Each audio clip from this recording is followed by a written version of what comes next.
l'homme le plus riche jette machinalement sa bouteille d'eau vide dans la poubelle. L'instant d'après, un petit garçon accourt pour fouiller dans les détritus. Mais lorsque l'enfant lève la tête, le milliardaire reste pétrifié. Ce visage ressemble trait pour trait à celui de son fils dans l'enfance. Cette vision lui fait un choc au cœur, et il ordonne aussitôt au directeur de l'orphelinat de procéder immédiatement à un test ADN. Le directeur, résigné, pense qu'il fait encore des caprices, mais face à l'insistance du magnate, il n'a d'autre choix que d'organiser les analyses. Pendant l'attente, le milliardaire engage spontanément la conversation avec l'enfant, allant même jusqu'à caresser tendrement son visage, comme s'il retrouvait un parent qu'il n'avait pas vu depuis des années. Qui aurait pu imaginer que le garçon formulerait alors une demande stupéfiante? S'il pouvait lui donner 500 000, il accepterait de rester. En réalité, sa petite sœur souffre d'une maladie grave, et seule la somme nécessaire pour l'opération pourrait lui sauver la vie. Ces mots bouleversent profondément le cœur du richissime homme d'affaires. Cependant, l'intendant, exaspéré, réprimande sévèrement le garçon, lui reprochant de n'avoir reçu aucune éducation paternelle pour oser demander une fortune pareille. Cette remarque réveille les blessures les plus profondes de l'enfant. Depuis toujours, il vit recroquevillé avec sa mère sous un pont, sans même connaître le visage de son père. Les larmes aux yeux, il défend ardemment ce père inconnu, affirmant que celui-ci aimait sa mère plus que tout au monde. Le milliardaire, contemplant cet enfant obstiné, ressent pour la première fois une tendresse inconnue. À ce moment précis, la mère du garçon arrive précipitamment. L'enfant se dégage des mains de l'intendant et se jette dans les bras de sa mère. Peu après, la voiture du directeur général arrive en trombe. Apprenant que son père veut lui faire reconnaître cet enfant, il refuse avec un sourire cynique, rappelant à tous que 6 ans plus tôt,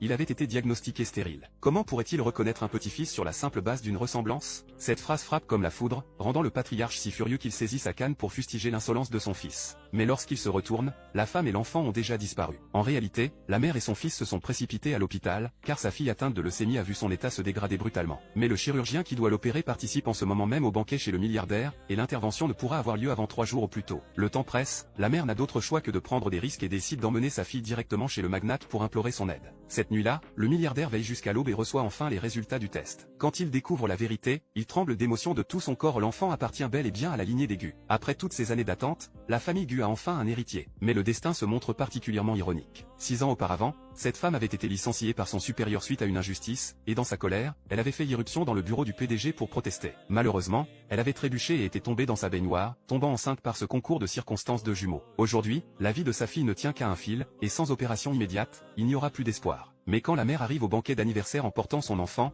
les agents de sécurité la bloquent impitoyablement. Comble de malchance, son ex-petite amie et sa maîtresse apparaissent à ce moment. Voyant la femme dans cet état pitoyable, il la raille cruellement, ressortant de vieilles histoires. Les trahisons et machinations du passé sont aujourd'hui évoquées sans la moindre honte. Pour sauver sa fille, la femme ravale tout son orgueil et accepte même la demande ignoble de son ex-compagnon, se prosterner devant tout le monde pour supplier. Mais elle ne récolte qu'une humiliation encore plus cruelle. D'un coup de pied, il la renverse et ricane méchamment, lui disant qu'elle n'a pas le droit de participer à cette fête. Toute cette scène est observée par son fils. Le petit corps se précipite en avant, s'agrippe désespérément aux jambes de ce misérable et le supplie à gorge déployée d'arrêter de frapper sa maman. Cependant, cet homme sans scrupules, dans sa folie,